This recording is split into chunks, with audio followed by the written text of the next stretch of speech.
All right, therapy. Let's talk about it. So as y'all know, May is Mental Health Awareness Month, and I will say that I have not always walked what I talked. So always been a big believer in therapy, promoting it, encouraging friends to go, and then myself realizing later on that I needed therapy, just did not take my own advice.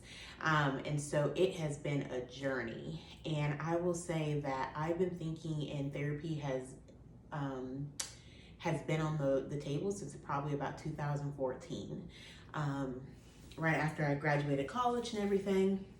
However, I just was not super open for Lauren going to therapy for whatever reason, as if I'm exempt from therapy or needing therapy. And so, long story short, here we are, it's 2020, and in some ways, shit kind of hit the fan, and it became that I needed to go to therapy. That was really dramatic. I don't think I meant it like that. But what I'm saying is that it got to a point where it was like, no, like we need to go to therapy. And so February 2020 is when I started and had my first session. I will say that finding a therapist, and I use Black Girls for Therapy, I believe. And then the other one was a Psychology Today, based off of what my psychologist friend, Dr. friend Kiera, had recommended to me to look on those two sites. And so long story short, I'm cruising down, I'm going through pages of people's, because I like to read everybody's bio, I want to know what they're about, and then gonna actually, call these people. And so I pick up a couple people I want to call. First one, like I pass her bio, like absolutely love it, I'm ready to go, right? I call, however, I get like the assistant, perfectly fine, not a problem. And I am told that someone will reach out to me within the next 24 hours, so that they can do kind of like a consultation and kind of understand, we can do kind of like a meet and greet over the phone, so to say. And so we do that, hang up the phone. I'm expecting that call within 24 hours, and guess what? I can't get no call back. Okay, so I call them, ask them to, hey, nobody reached out to me. Somebody gonna reach out to me. And I was kind of annoyed having to do that, because a little piece of me, like the back of my mind's going, well, see, this is why you didn't need therapy in the first place. People can't even be professional. Like, that's the little nagging thing I had in the back of my mind. But I was like, no, like, I'm determined. This time around, I'm actually gonna do therapy. Like, we're going to go through with this. We're gonna follow through. We have to. And so, long story short, end up not choosing that therapist. I get a call back, and eventually, I think it was like after like maybe 72 hours. So it just already put a bad taste in my mouth that it took so long for it to happen.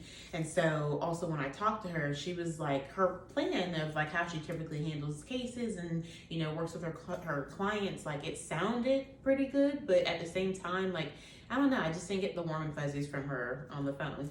I just didn't. And so I ended up going on to this time Psychology Today, browsing those doctors and calling the next person. And she actually responded very quickly. And then we talked on the phone, and had our kind of like meet and greet and everything to kind of understand what her process is and what she does. And from there, that's when I actually chose that therapist. Okay. So that's February. So Thaddeus and I actually do therapy together. And then I also have another coach. And so I think at the end of the day, quarantine has really pushed me to not only like be better about spending time with me, but be intentional about spending time with me, and also not being afraid to work through some of the stuff that I've been afraid to work through. And so it's like, okay, here I am. It is May. I got two people who I talk to on a weekly basis, every other week basis in some cases, and it has been amazing. It really has. I feel very blessed to be in this position where I'm learning about myself, loving myself, and ultimately I am healing. And so I am very grateful for that and to continue this journey. But I know that sometimes we get nervous, or we're like, I don't want to tell a stranger all my business or whatever it is about therapy, but it might really be one of those things where you're like, you really need to explore this and go to therapy. And I want us to, in some way, like a lot of ways, normalize it. Like, it's good for you. Just do it. Just do it. Like, just do it. It is really good for you. And I'm very grateful that even though it took me, a journey and such a long time in a lot of ways, I'm grateful to be here today and also being able to speak about it and be confident about it. And I'm also grateful for the people who I know around me who go to therapy and who have shared, about going to therapy openly, and even some that I've reached out to personally. Like, I'm very grateful for them and for their strength and also for leading by example. So yeah, peeps, go to therapy. Promise you, like, don't be discouraged if your first reach out or even your first session doesn't go as planned, but I just want us all to remember to keep an open mind and to not be afraid to show up for yourself, and also ask for help. So for me, like, the part about showing up for myself has been so huge, and I am so grateful to be in this place. So yeah, thanks for letting me share.